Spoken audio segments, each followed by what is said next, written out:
Hello friends welcome to my YouTube channel Progress Study Point. Friends, UP NHM CHO की जो 5505 vacancy है उनके लिए सभी एप्लीकेंट्स जो भी इसके लिए एलिजिबल हैं अप्लाई कर रहे हैं, और उसी को ध्यान में रखते हुए हमने आज से अपनी important question answer series start करी है। और ये वीडियो है आपका पार्ट नंबर 1, और इसमें आपको देखने को मिलेंगे न्यूट्रिशन से रिलेटेड इम्पॉर्टेंट क्वेश्चंस जो कि आपके होने वाले एग्ज़ाम के लिए मोस्ट इम्पॉर्टेंट हैं, और वही क्वेश्चंस इसमें शामिल करे गए हैं जो आपके होने वाले एग्ज़ाम के लिए मोस्ट इम्पॉर्टेंट है। तो वीडियो में आगे बढ़ने से पहले अगर आपने चैनल को सब्सक्राइब नहीं किया है तो सब्सक्राइब करें, ऑल नोटिफिकेशन बेल ऑन करें, इस वीडियो को ज़्यादा से ज़्यादा लाइक और शेयर करें। तो सबसे पहला क्वेश्चन है, चिकन पॉक्स का कॉजेटिव ऑर्गेनिज्म क्या है? ऑप्शन है पैरामिक्सो वायरस, वारिसेला जोस्टर और हर्पीज सिंप्लेक्स वायरस और बोर्डेटोला पर्टूसिस। तो इसमें आपका राइट आंसर क्या होगा? फ्रेंड्स, जब भी मैं क्वेश्चंस पढ़ता हूँ और उसका आंसर बताता हूँ उससे पहले आप एक नोटबुक लीजिए और उसमें जो आपका आंसर हो वो लिखते जाइए, फिर मैच करिए कि आपके टोटल कितने आंसर सही हुए, और कमेंट सेक्शन में प्लीज़ हमें ज़रूर बताएं कि आपके टोटल क्वेश्चंस कितने सही हुए और आपको क्वेश्चंस कैसे लगे और किस किस टॉपिक पे आपको क्वेश्चंस चाहिए। तो राइट आंसर है आपका वेरिसेला जोस्टर। ठीक है, इसका पूरा नाम हर्पीज वेरिसेला जोस्टर है, और एक क्या है, एक वायरस है जिसकी वजह से चिकन पॉक्स होता है। चिकन पॉक्स को छोटी माता या फिर चेचक भी कहते हैं, जिसमें एक मसूर के दाल की तरह बॉडी पे, पूरे शरीर पे दाने निकल आते हैं और उसमें खुजली भी होती है। और ये मेनली क्या है, खांसने, छींकने और छूने से, ठीक है, ये बीमारी एक बच्चे से दूसरे में फैलती है, और ये बीमारी ज़्यादातर बच्चों में ही होती है।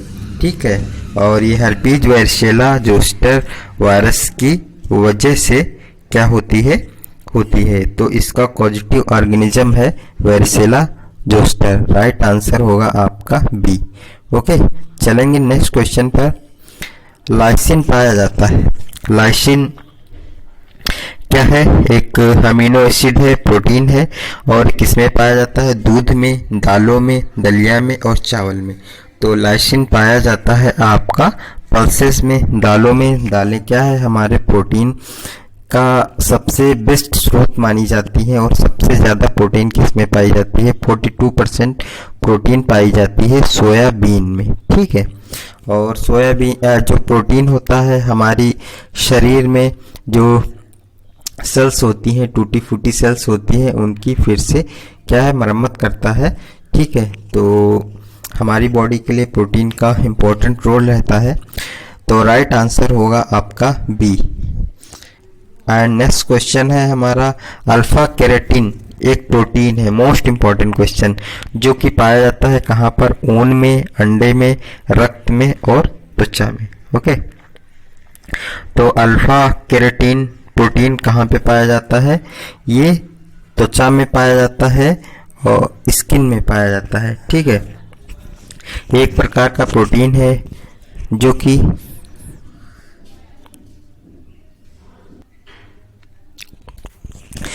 कि बालों में, नाखूनों में और फेदर्स यानी पंखों में भी ये प्रोटीन पाया जाता है। राइट आंसर है आपका क्या? त्वचा। D option is the right. And next question हमारा है, निम्नलिखित में से कौन सी शर्करा शहद में अधिकतम होती है? कौन सी शुगर सबसे ज़्यादा शहद में होती है? Lactose, maltose, glucose, fructose.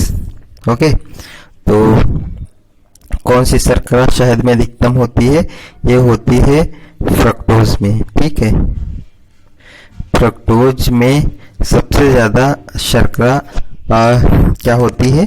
शहद में फ्रक्टोज शर्करा होती है। ओके, राइट आंसर क्या होगा? फ्रक्टोज। और इसके बारे में कुछ डिटेल्स है। फ्रक्टोज क्या है? शर्करा यानी शुगर का एक प्रकार है जिसको मोनोसैकराइड भी कहा जाता है। क्या कहा जाता है इसको? मोनोसैकराइड भी कहा जाता है। और फ्रक्टोज को फ्रूट शुगर भी कहा जाता है। फ्रूट शुगर यानी फल में पाए जाने वाली शर्करा भी कहा। और मेनली मिलता कहाँ पे है? ये शहद में मिलता है, चुकंदर में मिलता है, गन्ने में मिलता है और सब्जियों में भी कुछ मात्रा में पाया जाता है। क्या पाया जाता है? फ्रक्टोज पाया जाता है। राइट आंसर क्या होगा? डी। नेक्स्ट क्वेश्चन हमारा है, मानव शरीर के लिए कितने खनिज लवण यानी मिनरल्स की आवश्यकता होती है? ऑप्शन है 18, 22, 20 और 24। ठीक है, तो जो मानव शरीर के लिए मिनरल्स होते हैं वो क्या होते हैं? 24 मिनरल्स पाए जाते हैं, जिसमें कि बहुत सारे कैल्शियम, मैग्नीशियम, जिंक, ठीक है, ये और भी बहुत सारे मिनरल्स हमारी बॉडी के लिए ज़्यादा या अल्प मात्रा में आवश्यकता होती है। संपूर्ण स्वास्थ्य को बनाए रखने में मिनरल्स का बहुत बड़ा योगदान होता है। राइट आंसर होगा आपका डी, 24। फ्रेंड्स, ऐसे ही इम्पोर्टेंट क्वेश्चन आपको मिलते रहेंगे और कुछ जो आपका फर्स्ट सेक्शन है जिसमें कि आपके प्रोफेशनल स्टडीज़ के क्वेश्चन यानी आपके डिप्लोमा के क्वेश्चंस पूछे जाएंगे नर्सिंग, और 20 क्वेश्चंस का जो पेपर जो पार्ट रहेगा सेक्शन 2 उसमें आपके जीएस रीजनिंग वगैरह पूछी जाएगी, तो उसके भी क्वेश्चंस आपको मिलेंगे। तो अगर अभी तक आप चैनल से नहीं जुड़े हैं तो आप जुड़िए और इसमें आप लोगों को डेफिनेटली आपको बहुत हेल्प मिलेगी इस चैनल से आपको एग्ज़ाम क्लियर करने में। नेक्स्ट है, गर्भावस्था के दौरान कैल्शियम की दैनिक आवश्यकता कितनी होती है? ऑप्शन है 1000 mg, 400 mg, 100 mg और 500 mg। तो कैल्शियम की दैनिक आवश्यकता होती है कितनी? 1000 mg कैल्शियम की आवश्यकता होती है। एंड नेक्स्ट क्वेश्चन हमारा है, भारत सरकार ने नेशनल न्यूट्रिशन पॉलिसी कब अडॉप्ट की? यानी राष्ट्रीय पोषण नीति कब अडॉप्ट की? ठीक है, तो आपके ऑप्शंस रहेंगे 1997, 1995, 1993 और 1962। तो राइट आंसर आपका होगा क्या? राइट आंसर होगा सी, 1993 में क्या है? नेशनल न्यूट्रिशन पॉलिसी अडॉप्ट करी गई थी। एंड नेक्स्ट क्वेश्चन हमारा है, न्यूबॉर्न के शरीर में कितना पानी होता है? ठीक है, 55%, 65%, 75% एंड 85%। ठीक है, तो न्यूबॉर्न बेबी के शरीर में कितना पानी होता है?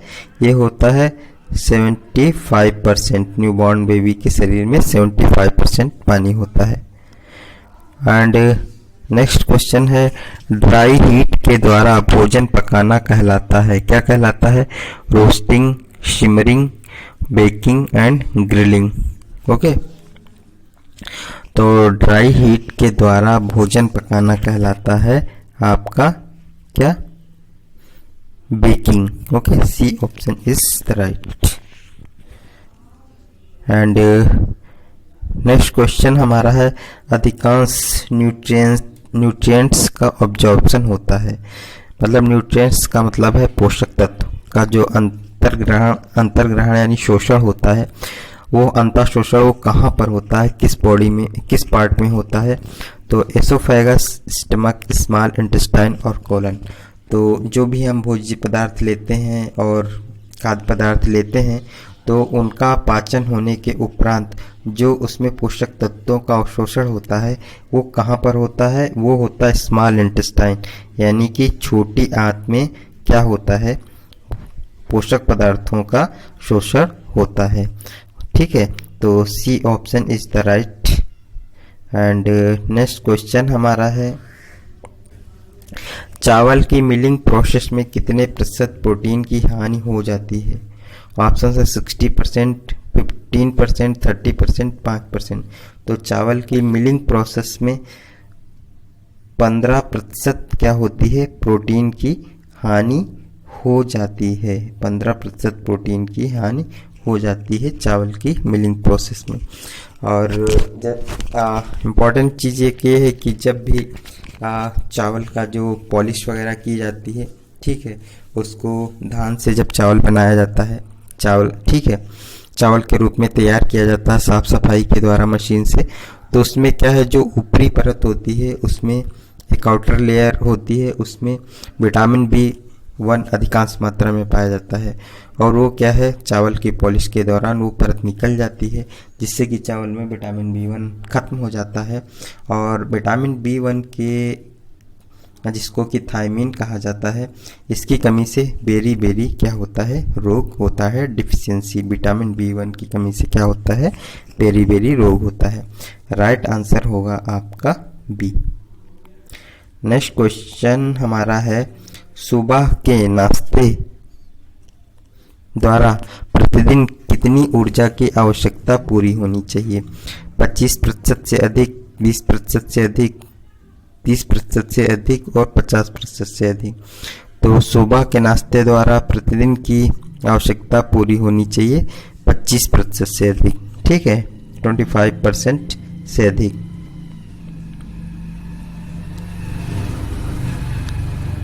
ओके, राइट आंसर होगा आपका ए। नेक्स्ट क्वेश्चन हमारा है, फल निम्नलिखित में से किस पोषक तत्व के अच्छे स्रोत नहीं होते हैं? तो विटामिन, खनिज, प्रोटीन और रेशे। तो फल निम्नलिखित में से प्रोटीन किस पोषक तत्व के अच्छे स्रोत नहीं होते हैं? ये होते हैं प्रोटीन के, यानी प्रोटीन बहुत अधिक मात्रा में फलों में नहीं पाया जाता है, और आपके विटामिन, खनिज और रेशे ये सब क्या है, फलों में पाए जाते हैं। जो फाइबर्स होता है इसमें पाया जाता है। इसीलिए जो भी व्यक्ति को कॉन्स्टिपेशन की प्रॉब्लम रहती है, तो अगर वो फलों का सेवन करे तो कॉन्स्टिपेशन की समस्या दूर होती है, क्योंकि उसमें रैसेस पाए जाते हैं, ठीक है, फाइबर पाया जाता है, जिससे क्या होता है, कब्ज की समस्या दूर होती है। यानी कि आपका राइट आंसर होगा सी, इसमें प्रोटीन नहीं पाया जाता है। नेक्स्ट हमारा है, निम्न में से सामान्य दृष्टि के लिए कौन सी विटामिन आवश्यक है? तो ऑप्शन है vitamin A, vitamin C, vitamin B और विटामिन डी। तो सामान्य दृष्टि के लिए विटामिन ए की आवश्यकता होती है। मोस्टली किस में पाया जाता है? गाजर में पाया जाता है, और विटामिन ए की कमी से नाइट ब्लाइंडनेस हो जाती है, इसको कि हिंदी में रतौंधी भी कहते हैं। और आम और पपीता में भी विटामिन ए की मात्रा पाई जाती है। राइट आंसर होगा आपका ए। नेक्स्ट क्वेश्चन हमारा है, विटामिन B12 का रासायनिक नाम क्या है? ऑप्शन है नियासिन, बायोटिन, साइनोकोबालामिन, पायरिडॉक्सिन। तो विटामिन B12 का रासायनिक नाम क्या है? ये है साइनोकोबालामिन। सी, विटामिन B12 का रासायनिक नाम क्या है? साइनोकोबालामिन है। नेक्स्ट क्वेश्चन हमारा है, एक वयस्क व्यक्ति में प्रतिदिन यूरिन द्वारा लगभग कितने पानी की हानि होती है? 1500 ml, 1000 ml, 500 ml और 2500 ml। तो एक वयस्क व्यक्ति में प्रतिदिन यूरिन द्वारा लगभग 1500 ml की क्या होती है? हानि होती है, ठीक है, 1500 ml is the right answer. तो फ्रेंड्स, ये रहे आपके इम्पोर्टेंट क्वेश्चन होने वाले एग्ज़ाम के लिए, और ऐसे ही मोस्ट इम्पॉर्टेंट क्वेश्चंस पाने के लिए हमारे टेस्ट सीरीज़ को ज़रूर ज्वाइन करें यूट्यूब के, और इसको ज़्यादा से ज़्यादा सॉल्व करें इन प्रश्नों को, MCQs को, ठीक है, आपके होने वाले एग्ज़ाम के लिए मोस्ट इम्पॉर्टेंट हैं। तो फ्रेंड्स, सारे अपडेट्स और इन मोस्ट इम्पॉर्टेंट क्वेश्चन के लिए आप हमारे चैनल को ज़रूर सब्सक्राइब करें, नोटिफिकेशन बेल ऑन करें, और हमारा एक टेलीग्राम चैनल है, उसको भी आप ज्वाइन कर सकते हैं। उस पर आपको इम्पोर्टेंट अपडेट्स मिलती रहेंगी। मिलते हैं नेक्स्ट वीडियो में। Thank you so much for watching my video.